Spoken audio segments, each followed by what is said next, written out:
मैं महाराष्ट्र से खासदार हूँ, मेरा सौभाग्य है ये। कितना आप इसको ये मान रहे चुनाव को? देखिए, मैं जहाँ जिस जगह खड़ा हूँ इस विधानसभा में जो भी वार्ड हैं, हम सारे के सारे वार्ड जीतने जा रहे हैं, क्योंकि अमीन पटेल साहब ने यहाँ कांग्रेस की जो मशाल, कांग्रेस की लौ, कांग्रेस की शम्मा जला रखी है। सब कुछ कांग्रेस ही है यहाँ, सब कुछ। और मुझे पूरा भरोसा है कि हमारे सारे कैंडिडेट चुनाव जीत करके आगे जाएंगे। और ये चुनाव बहुत जरूरी चुनाव है, क्योंकि ये स्थानीय सरकार बनाने का चुनाव है। भाजपा जिस तरह से झूठे वादे कर रही है, जनता उसको समझ रही है। मैं पूरे महाराष्ट्र में होकर के आ रहा हूँ। इतने दिन की ही भाजपा की सरकार में जनता का भरोसा टूट चुका है।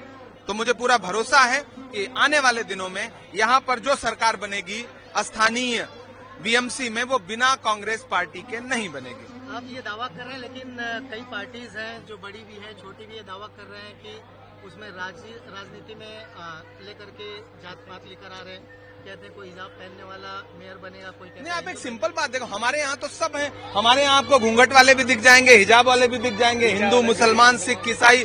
कांग्रेस पार्टी ही है जो जाति की राजनीति नहीं करती, धर्म की राजनीति नहीं करती। बाकी तो सब अपनी अपनी दुकान लेकर के आए, उनके पास कुछ है नहीं। दरअसल हमने हाथों से बुझाई है दहकती हुई आग।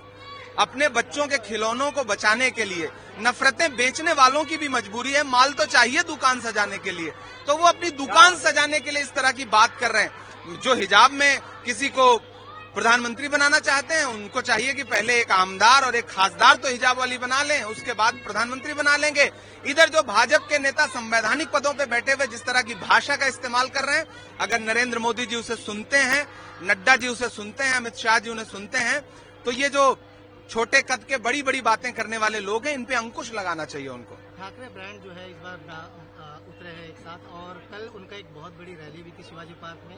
उस मंच से राज ठाकरे ने एक बार फिर से बाला साहब ठाकरे के राग में एक डायलॉग दिया कि जो यहाँ पर बाला साहब ने कहा था उठा लूंगी बजा पुंगी, ये अन्ना मलाई को लेकर के उन्होंने बयान दिया। आप मुझे लगता है इस पर आपको भाजपा से प्रतिक्रिया लेनी चाहिए। इस पे फडणवीस जी से बात करिए, इस पे नीतीश राणे से बात करिए, इस पे इमरान प्रतापगढ़ी से क्यों बात कर रहे हैं? नहीं, एक नेता होने के नाते आपको लगता है? नहीं, नेता होने के ऐसे बयान सुन के मुझे मतलब सुनता हूँ और मौजूदा दौर की राजनीति है उस पर हंसता हूँ। मैं चूंकि साहित्यकार हूँ तो मेरी अपनी अलग भाषा है। उत्तर भारतीयों को लेकर के मनसे का एक पहले से ट्रेंड शुरू हुआ था। चुनाव जैसे डिक्लेयर हुआ, दोनों भाई एक साथ आए, कटे अलग होंगे तो पिटेंगे, और अगर मराठियों को बेइज्जत किए तो भी पिटेंगे, भले साथ रहें। देखिए, कांग्रेस पार्टी का पहले दिन से पुरानी राजनीति के हिसाब से आज तक एक स्टैंड है। हमारे लिए धर्म, जाति, प्रांत, भाषा, हमारे लिए पूरा भारत एक है। कांग्रेस पार्टी राष्ट्रीय पार्टी है। कांग्रेस पार्टी इस देश को संविधान देने वाली, लोकतंत्र देने वाली, आजाद करवाने वाली पार्टी। हमारे लिए सब बराबर हैं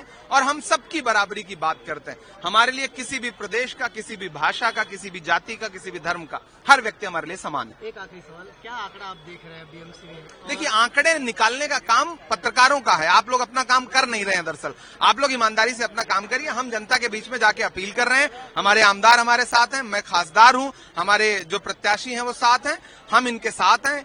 बाईं तरफ आमदार खड़ा है, दाईं तरफ खासदार खड़ा है, और हमें पूरा भरोसा है कि हमारे नगर सेवक चुन के आएंगे।